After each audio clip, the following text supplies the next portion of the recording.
Bismillahirrahmanirrahim. Babul maja'ah, babnya apa yang datang. La zakata, tidak ada zakat. Alal mali, atas harta. Mustafa di, yang tambahan. Hatta sehingga yahula, berputar alaihi, atas harta, opo al-haulu, 1 tahun. Di babnya tidak ada zakat tambahan harta. Yang harta itu terlepas dari induk harta. Kalau harta itu merupakan pengembangan dari harta pokok, ya maka dimasukkan. Contohnya kambing, penambahannya kambingnya mana, maka dijadikan 1. Atau contoh orang dagang terus penambahan hasil keuntungan dari dagang itu ditambahkan. Tapi kalau penambahan itu dari harta yang lain, dia mungkin dagang, tahu-tahu dia mendapatkan warisan, maka tambahan warisan ini tidak kemudian digabungkan dengan harta yang pertama tadi, sampai kemudian harta tambahan tadi 1 tahun. Kalau kemudian dia sudah 1 tahun haul, maka dikeluarkan zakatnya sendiri. Ketika sudah nanti dah 1 tahun berikutnya ada campur, maka jadi 1, jadi 1 harta. Hadatsana Yahya ibni Musa, hadatsana Harun ibnu Shalihin at-Talhiyu, qala hadatsana Abdurrahman ibnu Zaid ibnu Aslam an Abi an ibni Umar. Qala, berkata siapa ibni Umar? Ibni Umar itu ya Abdullah bin Umar. Sering kita sampaikan, kenapa kok enggak namanya, dia malah menyebutkan nama bapaknya. Karena sahabat generasi kedua itu namanya rata-rata Abdullah bin Abbas, Abdullah bin Umar, Abdullah bin Zaid. Maka disebutkan di situ Abdullah, biasanya Abdullah bin Mas'ud. Nah, kalau dalam hadis itu biasanya kalau disebutkan Abdullah, nah berarti itu khusus untuk Abdullah bin Mas'ud, sahabat senior. Nah, kalau sahabat generasi kedua, karena kalau Ibnu Umar itu kan, Umar kan sahabat Nabi, lalu Ibnu Umar anaknya, Abbas sahabat Nabi, Ibnu Abbas atau Abdullah bin Abbas itu anaknya, Zaid sahabat Nabi, Abdullah bin Zaid. Nah ini generasi kedua, ya sahabat tapi sahabat yang masih muda, maka rata-rata namanya Abdullah. Sehingga kalau disebutkan Abdullah orang itu bingung. Maka kemudian kalau disebutkan dalam hadis itu Abdullah bin Umar, ya Ibnu Umar. Oh, Abdullah yang anaknya Pak Umar. Karena ada Abdullah bin Abbas, ada Abdullah bin Zaid, ada Abdullah. Nah, kalau disebutkan Abdullah bin Mas'ud, ini sahabat senior Nabi. Nah, maka dia yang, karena dia senior, maka dia berhak mendapatkan nama Abdullah dibandingkan dengan Abdullah yang lain. Ya karena memang orang Arab itu namanya kebanyakan Abdullah. Sekarang pun juga begitu. Coba kalau kita pemain bola tim nasionalnya Arab Saudi itu namanya Abdullah semua. Abdullah. Dan orang Arab memang senang manggil orang itu Abdullah. Karena kita namanya bukan Abdullah, kita terus. Padahal maksudnya manggil kita. Nah, Abdullah yang di sini namanya Abdullah bin Umar. Kalau bersabda siapa Rasulullah Shallallahu Alaihi Wasallam, man barang siapa istafadha, yang mendapat tambahan, malang harta, mendapat tambahan itu di luar dari harta pokok.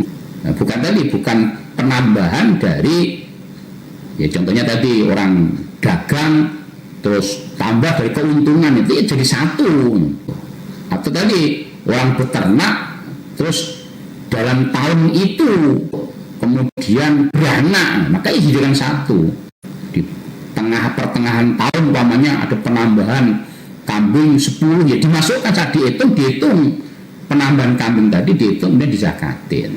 Kalau zakatkan maka tidak ada zakat alaihi atas harta, hatta sehingga yahulu berputar alaihi atas harta indarabihi di sisi pemilik harta. Rawahu at-Tirmidzi.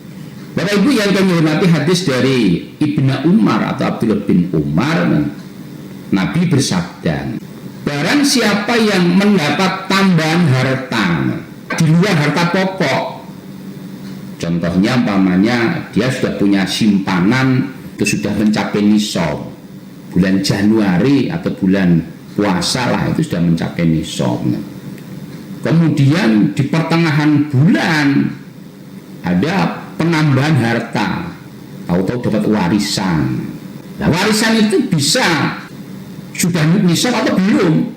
Maka ketika bulan Ramadan berikutnya harta ditotal, maka harta tambahan tidak dijumlahkan sampai harta tambahan itu mencapai nisab 1 tahun berikutnya.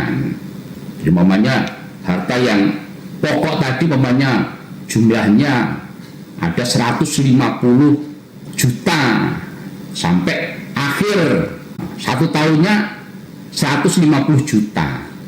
Nah, kemudian di pertengahan ada tambahannya itu berupa hibah, umpamanya 100 juta. Maka ketika tanggal 1 atau bulan Ramadan tadi yang dizakati 150 juta itu, yang 100-nya belum. Baru kemudian nanti ketika umpamanya pas yang tambahan tadi 1 tahunnya itu 3 bulan berikutnya, baru 3 bulan berikutnya itu kemudian dizakati tersendiri yang khusus 100 juta tadi. Karena ini beda dari pokoknya. Baru kemudian tahun berikutnya sudah dari 1 menjadi 250 juta. Nah, pada tahun berikutnya. Namun kalau penambahan itu memang berasal dari pokok, contohnya dia dagang terus ada keuntungan di pertengahan bulan lalu pertengahan tahun itu, maka ditambahkan modal awal umpamanya 200 juta, terus dalam dagang ada keuntungan, terus dijumlah ternyata di akhir 1 tahun itu 300 juta, maka yang dilihat 300 juta itu walaupun penambahan keuntungan tadi nggak dari awal, nah, mungkin keuntungan di pertengahan atau di akhir, maka ditambahkan dijadikan satu yang dizakati 300 juta. Atau ya kambing dari awal sudah mencari nisab jumlahnya, terus kemudian setelah 1 tahun kemudian kambing itu karena beranak anak gitu, umpamanya awal kambingnya itu umpamanya 200, ketika kemudian sampai akhir masih 200, maka ya dikeluarkan zakatnya. Kemudian dalam perjalanannya itu ternyata anaknya nambah 50, nah, maka berarti kan 250 ekor kambing, maka ya dikeluarkan zakatnya dari 250 ekor kambing itu, bukan dari 200-nya. Karena apa? Penambahannya berasal dari harta pokoknya. Jadi yang dimaksud penambahan yang tidak ada zakat saat itu penambahan yang di luar harta pokok. Ya, tadi contohnya disusun nisab, tahu-tahu di pertengahan tahun dia mendapatkan hibah, nah, atau mendapatkan warisan, nah, sehingga ya tidak kemudian di akhir 1 tahun modal pokok tadi terus serta merta ditambahkan jumlahnya, tidak. Nunggu haul dulu harta yang tambahan tadi.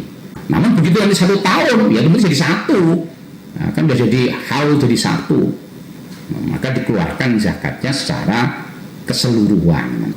Bapak Ibu yang kami hormati, itulah bab zakat. Nah ini seperti yang kami sampaikan di awal tadi, ya, memang di dalam Al-Quran itu hanya dijelaskan tentang penjelasan bab zakat, maka detail-detailnya itu ya adanya di dalam Al-Hadis. Maka kalau orang itu ada yang punya kepahaman itu kita ya hanya Al-Quran saja.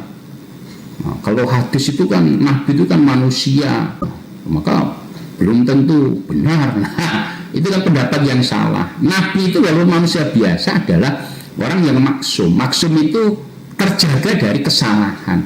Apa Nabi tidak pernah salah? Pernah. Namun bedanya Nabi orang yang maksum, kesalahannya langsung diingatkan oleh Allah, sehingga menjadi pribadi yang bersih dari kesalahan. Makanya tadi kita di dalam ibadah dasarnya Quran dan hadis. Kalau hanya Quran saja ya nggak bisa, hanya hadis saja ya nggak bisa. Sehingga kedua-duanya mengkaji Al-Qurannya karena itu sebagai firman Allah. Namun ya tadi Quran itu adalah hukum-hukum yang bersifat global atau ya mentah atau mujmal. Nah, kemudian penjabarannya, teknis pelaksanaannya dijabarkan di dalam Al-Hadis. Dijabarkan Nabi bagaimana praktek ya, sholat, bagaimana praktek tadi contohnya zakat. Zakat itu apa saja harta yang harus dizakati, apa saja, dan zakat itu ada yang dikeluarkan berdasarkan batas limit yang disebut nisab. Ada zakat itu yang dibatasi dengan ketika panen, ada zakat itu yang dibatasi ketika haul 1 tahun, atau zakat dibatasi ketika jumlah mencapai jumlah yang tertentu. Nah, itu dijelaskan di dalam Al-Hadis, termasuk zakatnya berapa, kalau unta itu umur berapa, semuanya dijelaskan di dalam Al-Hadis. Maka ya alhamdulillah Bapak Ibu yang kami hormati, apa yang kita kaji lewat radio, lewat YouTube, ya, siaran dakwah Samhan Radio itu yang dikaji sesuai dengan pesan Nabi, ya Al-Qur'annya ya Al-Hadisnya. Maka tiap pagi jam 5 sampai jam 6 kita kaji Al-Qur'annya, kemudian sore hari kita kaji Al-Hadisnya, sehingga apa? Ya sempurna. Karena memang ilmu yang wajib dicari itu ya ada 3. Al-ilmu salah satun wa ma siwa dzalika fahuwa fadlun. Bahwa ilmu yang harus dikuasai itu ada 3 perkara, 3 hal. 1, ayatun muhkamatun, ayat-ayat yang menjadikan hukum, ayat-ayat menjadikan dasar hukum, ya Al-Quran. Kemudian yang kedua, au sunatun qaimatun, yaitu sunnah yang tegak, sunnah yang benar, yaitu Al-Hadis. Kemudian yang ketiganya, au faridutun adilatun, ilmu faraid yang adil, yang mana sebenarnya ilmu faraid itu sudah ada di dalam Al-Quran dan Al-Hadis. Namun kenapa dimuatkan kembali? Ya karena untuk memberikan stressing itu penekanan terhadap ilmu yang lain. Karena ilmu yang pertama kali hilang itu ya ilmu faraid.